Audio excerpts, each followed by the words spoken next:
Friends, welcome back to Sirikeshava Kannada vlogs. ನಾನು ಶೇಂಗಾ ದೋಸೆ ಮಾಡೋದನ್ನು ತೋರಿಸ್ತಾ ಇದ್ದೀನಿ. ಶೇಂಗಾ ದೋಸೆನ ಮಾಡಬೇಕು. ಇದಕ್ಕೆ ನೀವು ಉದ್ದಿನ ಬೇಳೆ ಆಗಲಿ ಏನೂ ಬೇಡ, ನಾನು ಬರೀ ಶೇಂಗಾ ಹಾಕಿ ದೋಸೆ ಮಾಡೋದನ್ನು ತೋರಿಸ್ತೀನಿ. ನಾನಿಲ್ಲಿ ಒಂದು 2 ಕಪ್ನಷ್ಟು ಅಂದರೆ 2 ಪಾವ್ನಷ್ಟು ಅಕ್ಕಿ ತೊಗೊಂಡಿದ್ದೀನಿ, ಅಂದರೆ ಅರ್ಧ kg ಅಷ್ಟು ಅಕ್ಕಿ ತೊಗೊಂಡಿದ್ದೀನಿ. ಅದಕ್ಕೆ 1 ಬಟ್ಲಷ್ಟು ನಾನು ಶೇಂಗಾ ಕಡಲೆ ಬೀಜ ಹಾಕ್ತಾಯಿದ್ದೀನಿ. ಇದೆರಡನ್ನು ತೊಳೆದ್ಬಿಟ್ಟು ಒಂದು 4 ಅವರ್ 3ರಿಂದ 4 ಅವರ್ ನೆನೆಸಿಟ್ಕೋಬೇಕು. ಈಗ ನಾನು ಇದನ್ನು ಕಡಲೆ ಬೀಜ ಮತ್ತು ಅಕ್ಕಿ ಎರಡನ್ನೂ ಚೆನ್ನಾಗಿ ತೊಳೆದಿಟ್ಟಿದ್ದೀನಿ. ನೀವು 2 ಪಾವ್ ಅಕ್ಕಿಗೆ ಒಂದು 150 ಗ್ರಾಮ್ ಕಡಲೆ ಬೀಜನ ತೊಗೊಂಡ್ರೆ ಸಾಕು, ಶೇಂಗಾ ತೊಗೊಂಡ್ರೆ ಸಾಕು. ಇವಾಗ ಇದನ್ನು ಎರಡನ್ನೂ ಚೆನ್ನಾಗಿ ತೊಳೆದಿದ್ದೀನಿ. ಇವಾಗ ಇದನ್ನು ಒಂದು 3 ಅಥವಾ 4 ಅವರ್ಸ್ ಚೆನ್ನಾಗಿ ನೆನೆಲಿ. ಈ ಥರ ನೀರು ಹಾಕಿ ಇಟ್ಬಿಡ್ತೀನಿ. ಆಮೇಲೆ ನುಣ್ಣಗೆ ರುಬ್ಬಿಕೋಬೇಕು. ದೋಸೆ ಮಾಡೋದನ್ನ ಹೇಳ್ಕೊಡ್ತೀನಿ. ಇದು ನೀವು ಉದ್ದಿನ ಬೇಳೆ ಹಾಕಿ ಮಾಡ್ತೀವಿ ಅಲ್ವಾ, ನಾವು ಉದ್ದಿನ ಬೇಳೆ ಹಾಕಿ ಮಾಡ್ತೀವಿ ದೋಸೆನ, ಅದಕ್ಕಿಂತ ಇದು ತುಂಬ ಚೆನ್ನಾಗಿ ಬರುತ್ತೆ ದೋಸೆ, ಮತ್ತು ಒಳ್ಳೆಯದು ಕೂಡ ಇದು. ನೀವು ಇದಕ್ಕೆ ಸ್ವಲ್ಪ 1 ಟೀ ಸ್ಪೂನಷ್ಟು ಮೆಂತ್ಯ ಬೇಕಾದ್ರೂ ಸೇರಿಸ್ಕೋಬೋದು, ಇಲ್ಲಾಂದರೆ ಇಷ್ಟೇ ಸಾಕು ಅಂದರೆ ಇಷ್ಟರಲ್ಲಿ ಕೂಡ ನೀವು ದೋಸೆನ ಮಾಡ್ಬೋದು. ಇವಾಗ ಇದನ್ನು ನೆನೆಯೋದಕ್ಕೆ ಇಟ್ಟಿರ್ತೀನಿ. ನೆನೆದ ಮೇಲೆ ಇದನ್ನು ರುಬ್ಬಿ ದೋಸೆ ಮಾಡೋದನ್ನು ಹೇಳ್ತೀನಿ. ನಾನು ನೆನೆಸಿರೋವಂಥ ಶೇಂಗಾ ಮತ್ತು ಇದು ದೋಸೆ ಅಕ್ಕಿ ಎರಡೂ ಕೂಡ ನೆಂದಿದೆ. ಇವಾಗ ನೋಡಿ, ಒಂದು 4 ಅವರ್ಸ್ ನೆಂದಾಗ ಈ ಥರ ಬರುತ್ತೆ. ಫುಲ್ಲು ನೆಂದಿದೆ ಚೆನ್ನಾಗಿ ಶೇಂಗಾ ಮತ್ತು ಅಕ್ಕಿ, ದೋಸೆ ಅಕ್ಕಿ ಚೆನ್ನಾಗಿ ನೆಂದಿದೆ. ಇವಾಗ ಇದನ್ನು ನುಣ್ಣಗೆ ರುಬ್ಕೊಂಡ್ಬಿಟ್ಟು 2 ಅವರ್ಸ್ ಇಟ್ಬಿಡೋಣ. ಜಾರಿಗೆ ಹಾಕಿ ನುಣ್ಣಗೆ ರುಬ್ಕೊಂಡ್ಬಿಡ್ತೀನಿ.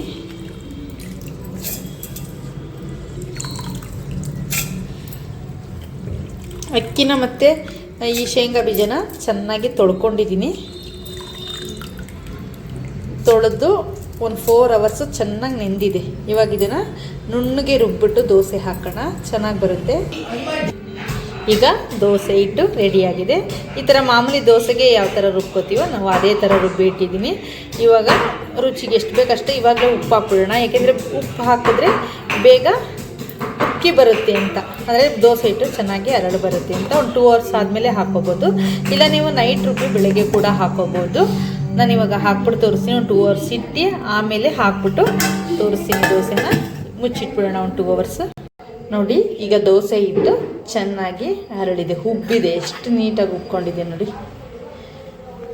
ಶೇಂಗಾ ಮತ್ತು ಅಕ್ಕಿಯಿಂದ ಮಾಡಿರೋಂಥ ದೋಸೆ ಹಿಟ್ಟು ಉಬ್ಬಿದೆ. 3 ಅವರ್ಸ್ ಇಟ್ಟರೆ ಸಾಕು, ಹೀಗೆ ಉಬ್ಬಿ ಬರುತ್ತೆ. ಈಗ 2 ಅವರ್ಸ್ ಅಂತ ಹೇಳಿದೆ, ಇದು ಲೇಟ್ ಆಗೋಯ್ತು, ಒಂದು 3 ಅವರ್ಸ್ ಆಗೋಯ್ತು. ಅದರಿಂದ ನೋಡಿ ಈ ಥರ ಬಂದಿದೆ. ಈಗ ದೋಸೆ ಹಾಕ್ತೀನಿ ನೋಡಿ, ಚೆನ್ನಾಗಿ ಬರುತ್ತೆ. ಈಗ ದೋಸೆನ ಹಾಕಿದ್ದೀನಿ ನೋಡಿ, ರೆಡಿ ಆಗ್ತಾಯಿದೆ. ಶೇಂಗಾ ಹಾಕಿ ಮಾಡಿದ್ರೆ ತುಂಬಾ ಚೆನ್ನಾಗಿರುತ್ತೆ.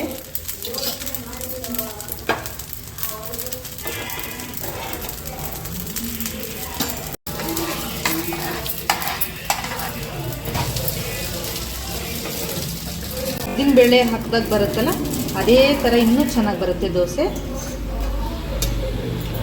ನೋಡಿ, ಶೇಂಗಾ ದೋಸೆ, ಆಲೂಗೆಡ್ಡೆ ಪಲ್ಯ, ಚಟ್ನಿ ರೆಡಿಯಾಗಿದೆ. ಹಾಗೆ ಈ ವಿಡಿಯೋ ನಿಮಗೆ ಇಷ್ಟ ಆಗಿದರೆ ಲೈಕ್ ಮಾಡಿ, ಶೇರ್ ಮಾಡಿ, ಕಮೆಂಟ್ ಮಾಡಿ. ಹಾಗೆ ಹೇಗೆ ಅನ್ನಿಸ್ತು ಅಂತ ಕಮೆಂಟ್ ಕೂಡ ಮಾಡಿ. Thank you for watching.